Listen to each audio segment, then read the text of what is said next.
Mr. Meddle and the Bull. Did you ever hear about Mr. Meddle and the Bull? It's really rather funny. Well, one day Mr. Meddle got up feeling good. I'd like to do a good deed today, he thought. I'd like to help an old woman across the road, or carry a heavy parcel for someone, or jump into the river and save somebody from drowning. I feel good enough for all those things. He went out to do his shopping as usual, and he looked about for a runaway horse that he could stop. But all his horses trotted along properly, and not one ran away, so that was no good. Then he walked by the river to see if anyone would fall in so that he could rescue them, but nobody did. Then he looked about for anyone carrying a heavy parcel, but the only person he saw was Mr. Grumps, so he pretended not to notice he was carrying anything at all. He waited about to see if any old ladies wanted to be helped over the road, but all the old ladies he saw seemed quite able to run across by themselves, so that wasn't any good either. Mr. Meddle was most disappointed. He went home by the fields, and in the distance he saw Farmer Barley, and he thought he could ask him if he could help him at all. The farmer was in the next field but one, so Mr. Meddle opened the gate of the nearest field and shut it behind him, meaning to walk across to see the farmer.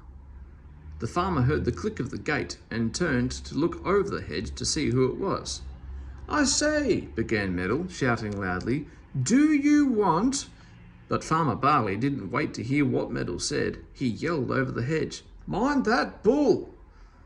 Meddle looked all around, but he couldn't see any bull.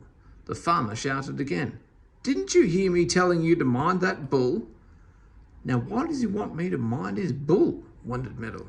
"Oh, I suppose he wants to go home to his dinner or something, and would like me to mind the bull for him whilst he goes. Well, as I'm looking for something good to do, I'll do what he says." Meddle yelled back to Farmer Barley, "All right, I'll mind the bull, don't worry." "Right," said the farmer, and went off down the field towards his farm. Meddle still couldn't see any bull, though he looked hard. But the bull had seen him.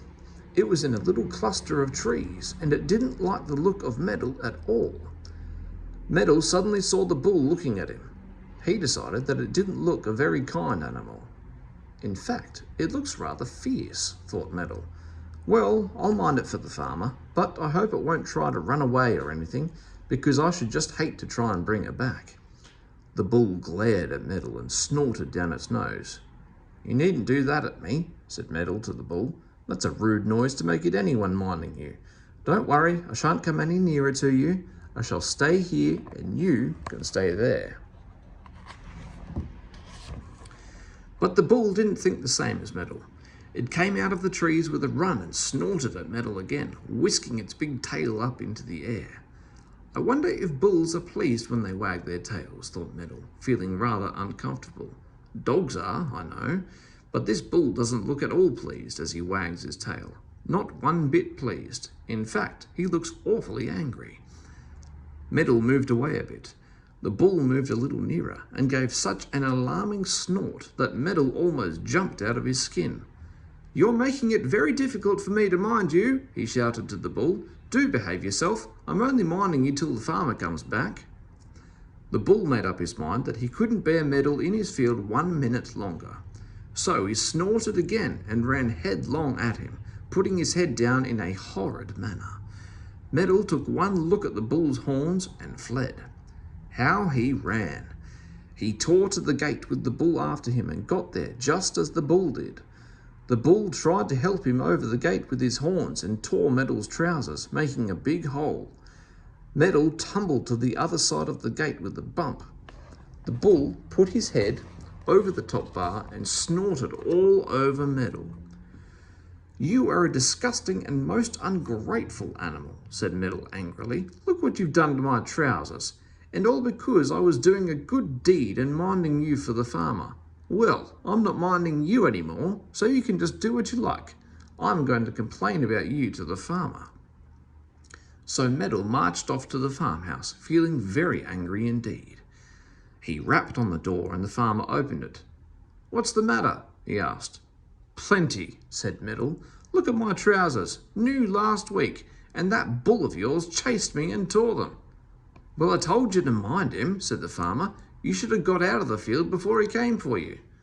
Well, I thought it would be better to mind him for you in the field, said Meddle. That's what comes of trying to do you a good turn. What's all this about a good turn? Said the farmer, astonished. I didn't want you to do me a good turn. I wanted you to get out of that field as quickly as possible before the bull turned on you. When I told you to mind the bull, I meant you to look out that he didn't chase you. Well, why didn't you say so? Said Meddle in a rage. He turned to go and nearly fell over a fat pig. Mind that pig now, mind that pig, cried the farmer. Poor Meddle, he does get into trouble, doesn't he?